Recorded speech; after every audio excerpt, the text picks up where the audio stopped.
Lush institute pillar में आपका हार्दिक स्वागत है। तो आज हम 11th का मैथ स्टार्ट कर रहे हैं, जिसमें कि हमारा पहला चैप्टर है समुच्चय। ठीक है, तो आराम से पढ़ेंगे और जो भी आपने 10th में पढ़ा है, ठीक है, तो उसका यूज करते हुए हम 11th का मैथ पढ़ेंगे। तो उसमें जस्ट पहला चैप्टर हमारा समुच्चय है। तो सबसे पहले समुच्चय के बारे में जानेंगे कि समुच्चय हमारा होता क्या है। ठीक है, तो सबसे पहले हमारे मन में यही उठता है कि समुच्चय आखिर है क्या। ठीक है, तो क्या है समुच्चय, क्या है समुच्चय, है क्या। ठीक है, तो देखिए समुच्चय क्या होता है। जैसे आप क्लास में बैठे हैं और हम आपसे कहें कि किन्हीं 5 वस्तुओं के नाम बताओ, तो आपके जवाब क्या होंगे। जैसे रबड़ हो गई, जैसे आपने क्या बताया, रबड़ बताया, पेन बताया, ठीक है, क्या और क्या बताया, पेंसिल बताया, ठीक है, पेंसिल हो गया, ठीक, और कॉपी हो गया, कॉपी हो गया, किताब हो गया। ठीक है, आपके कुछ इस तरह के जवाब होंगे। ठीक है, अब ये जवाब आपके क्या होंगे, अलग अलग होंगे। जैसे रबड़ अलग है, पेन अलग है, पेंसिल अलग है, कॉपी अलग है, किताब अलग है। मतलब एक अपनी डेफिनेशन इनकी अलग अलग होगी और ये जो भी अवयव होंगे वो अलग अलग होंगे हमारे। सेम आप नहीं बताएंगे कि सेम रिपीट नहीं करना। ठीक है, अब इनको क्या करेंगे, हम मझली ब्रैकेट में रख देंगे। इनको हम क्या करेंगे, मझली ब्रैकेट में रख देंगे। और यही हम मझली ब्रैकेट और इसको क्या करेंगे, यहाँ पर कैपिटल लेटर से इसको प्रेजेंट कर देंगे और यही हमारा क्या कहलाता है, सेट कहलाता है। ठीक है, यही हमारा सेट कहलाता है। मतलब जो वस्तुएं हैं, देखो इनको हम क्या बोलेंगे, इनको या तो हम वस्तुएं बोलेंगे, वस्तुएं, या क्या बोलेंगे, अवयव बोलेंगे, अवयव। ठीक है, और इंग्लिश में इनको एलिमेंट्स बोल सकते हैं। ठीक है, इनको इंग्लिश में क्या बोलेंगे, अवयव बोलेंगे, अवयव या एलिमेंट्स बोल सकते हैं। ठीक है, तो इनका जो सुपरिभाषित संग्रह है, ठीक है, वस्तुओं या अवयवों का हमारा जो सुपरिभाषित संग्रह है वो कहलाता, हमारा क्या कहलाता, सेट कहलाता है। ठीक है, सुपरिभाषित मतलब इनकी एक अपनी डेफिनेशन अलग अलग है। पेन अलग है, पेंसिल अलग है, कॉपी अलग है, किताब अलग है। ठीक है, तो सेम प्रकार के अवयव इसमें सेट में नहीं लेते हैं। जैसे कोई भी हमारे पास जो है सेम 2 प्रकार के अवयव नहीं होंगे। अगर हम इसकी परिभाषा इंग्लिश में कहें तो a well defined collection of object, मतलब ये क्या, ए वेल डिफाइंड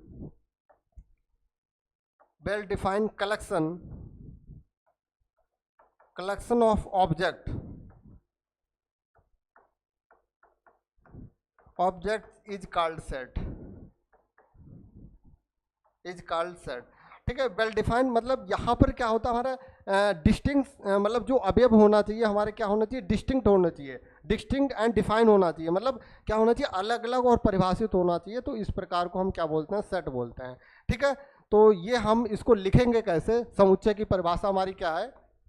ठीक है, अब समुच्चय की जो परिभाषा है, मेन परिभाषा है, उसको लिखेंगे। समुच्चय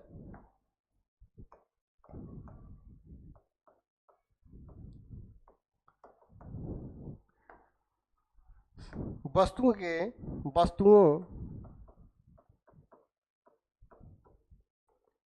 के सुपरिभाषित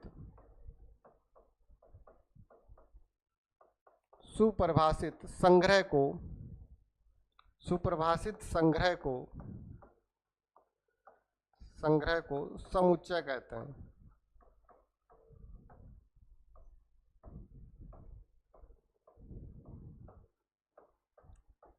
ठीक है, वस्तुओं के सुपरिभाषित संग्रह को समुच्चय कहते हैं। अगर हमें डेफिनेशन लिखनी है तो इस तरह से लिखेंगे।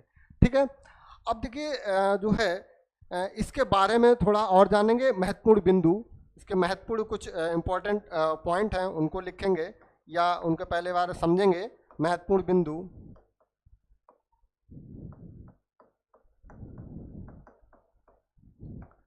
और महत्वपूर्ण बिंदु वो क्या हैं उनको देखेंगे।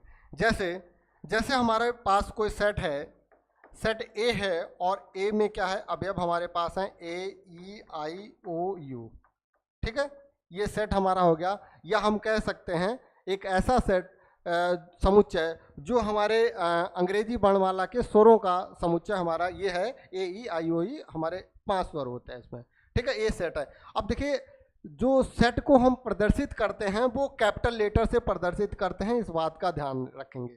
ठीक है, जो हम क्या हमने बोला, सेट के जो सेट को हम प्रदर्शित करते हैं किससे करेंगे, कैपिटल लेटर से पढ़ते जो भी हमारे लेटर हैं ए बी सी डी, तो उनको कैपिटल लेटर से लिखेंगे, इस बात का ध्यान रखेंगे। दूसरा हमारा पॉइंट है, दूसरा पॉइंट हमारा ये है, हमारे सेट के अवयव हैं, हमारे सेट के अवयव हैं, उनको क्या करेंगे, हम स्मॉल लेटर से प्रदर्शित करेंगे, तभी हम समझ पाएंगे कि ये हमारे अवयव हैं और ये हमारा सेट है, आराम से पहचान लेंगे। ठीक है, तीसरा पॉइंट है, क्या है, मैंने बताया है, क्या बताया था, या तो हम वस्तुएं बोलें, या हम अवयव बोलें, या हम क्या बोलें, सदस्य बोलें, ये सभी एक दूसरे के हमारे क्या है, पर्यायवाची हैं। तो मतलब कुछ भी बोलें आप, इनके जो अवयव इन्हीं को समझेंगे। ठीक है, तो इसको लिख लेंगे। सबसे पहले क्या लिखेंगे, समुच्चय के लिए पहला पॉइंट, समुच्चय के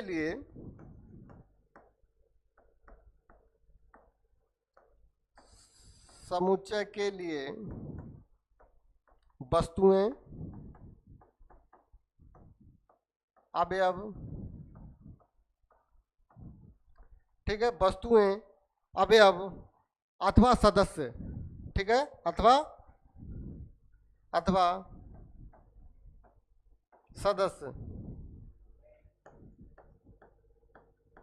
सदस्य क्या है, ये पर्यायवाची, हमारे पर्यायवाची पद हैं। ठीक है, पर्यायवाची पद हैं, वाची पद हैं। ठीक है, पहला पॉइंट जो हमने 3 पॉइंट समझा है वही हम यहाँ पे लिख रहे हैं। दूसरा हमारा पॉइंट क्या है, दूसरा पॉइंट हमारा क्या है, दूसरा पॉइंट है जो समुच्चय को प्रदर्शित करते हैं। ठीक है, वो कैपिटल लेटर से करते हैं, लिखेंगे समुच्चय को प्राय अंग्रेजी वर्णमाला के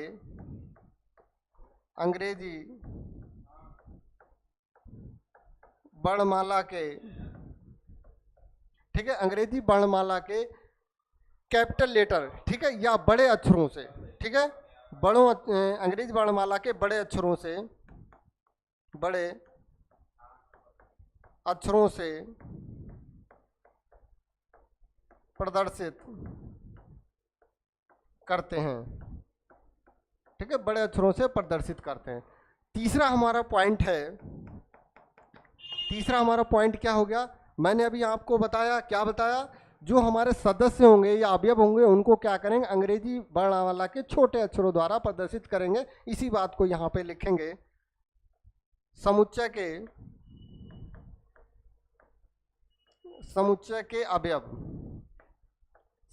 के अवयवों को अंग्रेजी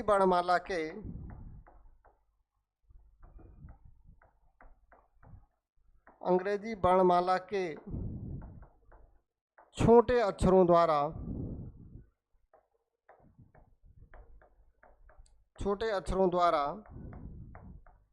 प्रदर्शित किया जाता है।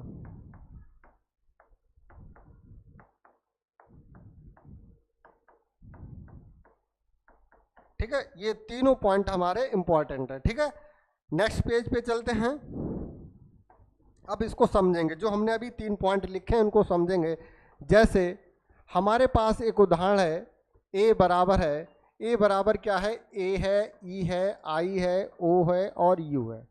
ठीक है, अब देखो यहाँ पर हमने क्या करा, जो हमने सेट लिया वो हमने क्या लिया, ए लिया है। इसका मतलब देखिए हमने क्या करा है, कैपिटल ए लिया है। ठीक है, और जो हमने सेट के अवयव लिए हैं वो देख लिए, क्या लिए मैंने, स्मॉल लेटर से लिए हैं, जो कि अंग्रेजी वर्णमाला के छोटे अक्षरों से मैंने प्रदर्शित किया है। ठीक है, अब देखिए यहाँ पर क्या है, एक हमारा यहाँ पे एक साइन है, क्या साइन है, इस एफ साइलेंट इसको बोलते हैं, और इसका मतलब होता है बिलोंग्स टू। क्या होता है, बिलोंग्स टू का मतलब क्या होता है, बिलोंग्स टू का मतलब होता है कोई भी अवयव इसमें उपस्थित है। जैसे हमें लिखना है ए हमारा क्या है, बिलोंग करेगा किसमें, ए में करेगा। ठीक है, ए में बिलोंग करेगा, मतलब इसका मतलब होता है कि ए हमारा क्या है, जो है सेट ए में उपस्थित है। अगर यही बात हमें लिखना है कि कोई भी अवयव है हमारा सेट में नहीं है, तो उसको कैसे लिखेंगे, तो जैसे यहाँ पे हमारा बी है और बी हमारा नहीं है, तो उसको हम इस तरह के लिखेंगे, ये जो बिलोंग्स टू का साइन बनाएंगे और उसको हम क्या करेंगे, काट देंगे। इसका मतलब होता है जो बी हमारा अवयव है वो सेट में हमारा ए में नहीं है। ठीक है, इसका मतलब क्या है कि ए जो है हमारा सेट ए में है, और इसका मतलब है बी हमारा सेट ए में नहीं है, और इसको क्या करेंगे, लिख लेंगे। लिखेंगे का अर्थ है ए समुच्चय ए में है, ए समुच्चय ए में है। ठीक है, और इसका मतलब है, का अर्थ है, लिखेंगे का अर्थ है बी समुच्चय ए में नहीं है, समुच्चय ए में नहीं है। ठीक है, इस बात का हम ध्यान रखेंगे। ठीक है, ये दो हमारे नोटेशन हो गए। अब हम सेट के जो है प्रकार के पढ़ेंगे। तो प्रकार हमारे क्या होते हैं, दो टाइप्स होते हैं, दो प्रकार की हमारी विधियां होती हैं समुच्चय को निरूपित करने की।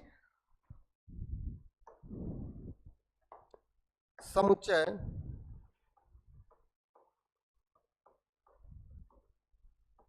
का निरूपण। ठीक है, तो इसकी हमारे पास समुच्चय निरूपण की क्या होती है, दो विधियां होती हैं। ठीक है, आपने पढ़ रखी होंगी। एक होती है हमारी रोस्टर रूप, एक क्या होता है, पहला है हमारा रोस्टर रूप,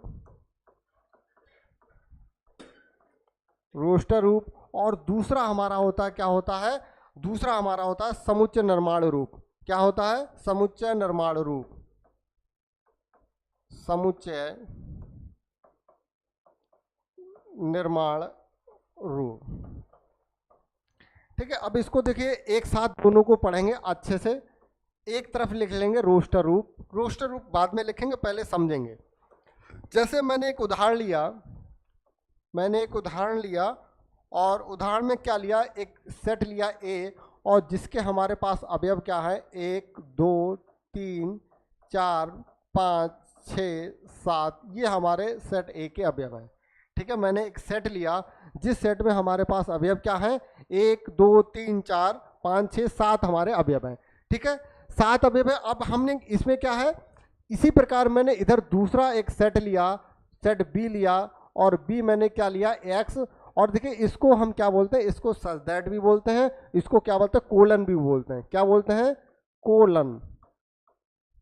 ठीक है, इसको हम कोलन भी बोलते हैं। ठीक है, तो एक्स कोलन, और यक्स हमारा क्या है, एक प्राकृत संख्या है, यक्स एक प्राकृत संख्या है, प्राकृत संख्या है। और क्या लिख सकते हैं, यहाँ पे हमें लाना है यही सेम, तो यहाँ पर हम क्या लिख सकते हैं, और हमारा जो यक्स का मान है वो किससे कम है, 8 से हमारा कम है। यक्स का मान हमारा क्या है, 8 से कम है। अब देखिए जो मैंने इधर उदाहरण लिया, ध्यान से देखेंगे, जो मैंने इधर उदाहरण लिया और दूसरी तरफ जो मैंने उदाहरण लिया, दोनों उदाहरण हमारे सेम है। ठीक है, जो मैंने इधर बाईं तरफ एक उदाहरण लिया, एक दाईं तरफ उदाहरण लिया, दोनों उदाहरण हमारे सेम है। इधर भी हमारे अवयव 7 अवयव है, और इधर भी हमारे क्या होंगे, 7 ही अवयव आएंगे। ठीक है, तो जो हमारा इस तरह का रूप होता है, इसको कहते हैं हम रोस्टर रूप। इसको क्या बोलते हैं, इसको बोलते हैं रोस्टर रूप। और जो हमारा लैंग्वेज में इसको लिखते हैं, इसको बोलते हैं समुच्चय निर्माण रूप। इसको क्या बोलते हैं, समुच्चय निर्माण रूप। ठीक है, समुच्चय निर्माण रूप। ठीक है, आई होप यहां तक किसी को कोई समस्या नहीं होनी चाहिए। ठीक है, अब हम देखेंगे क्या, जैसे एक उदाहरण के माध्यम से समझेंगे।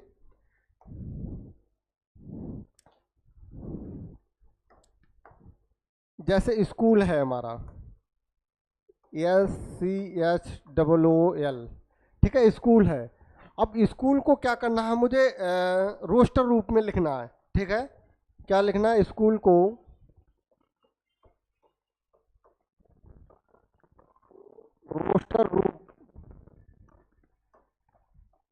रोस्टर रूप में लिखो। ठीक है, स्कूल को रोस्टर रूप में लिखना, तो हम कोई भी सेट एक मान लेते हैं ए, और ए में जो हमारे अवयव हैं, क्योंकि देखिए ये कैपिटल से ही लिखा है, तो सेम जैसे लिखा है उसको हम वैसे लिखेंगे।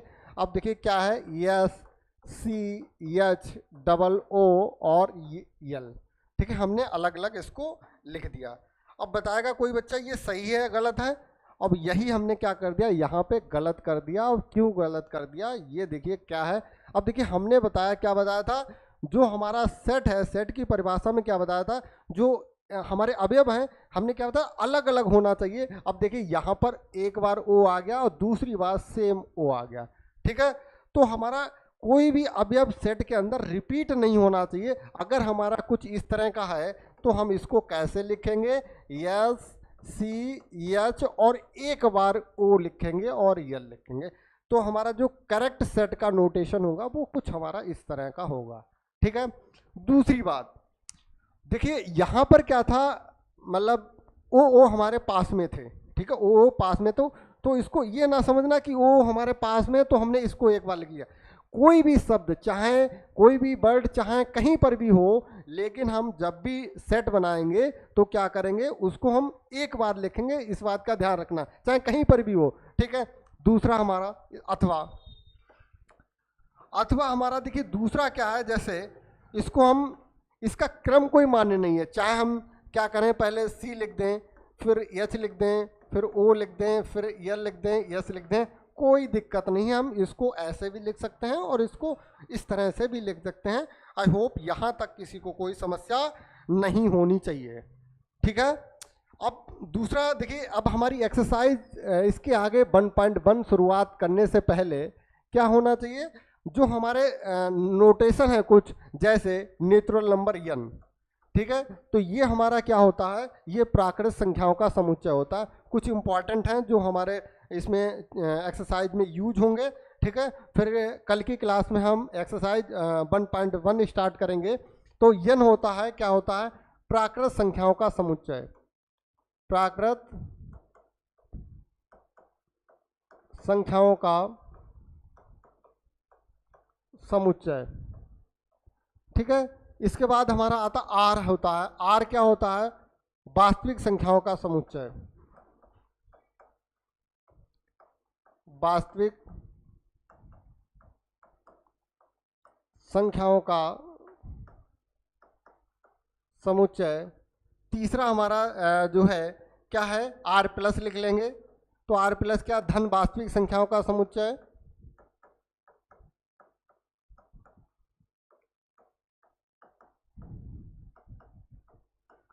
धन वास्तविक संख्याओं का समुच्चय। आर माइनस ऋण वास्तविक संख्याओं का समुच्चय,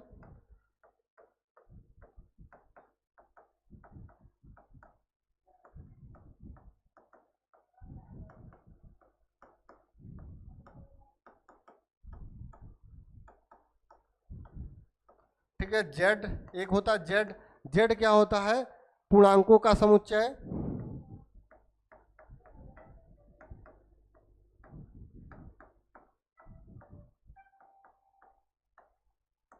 जेड प्लस कहीं कहीं पे लिखेगा, जेड माइनस धन पूर्णांकों का समुच्चय,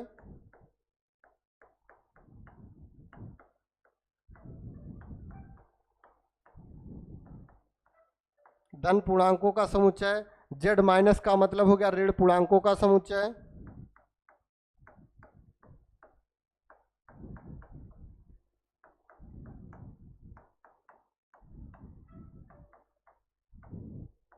ठीक है। जेड माइनस हमारा ऋण पूर्णांकों का समुच्चय। कुछ ये मेन इंपॉर्टेंट थे, और भी होते हैं, लेकिन जो है मेन हमने लिख दिया, इन सब का यूज होगा, तो इनके बारे में आपको क्या होना चाहिए, पता होना चाहिए, ठीक है।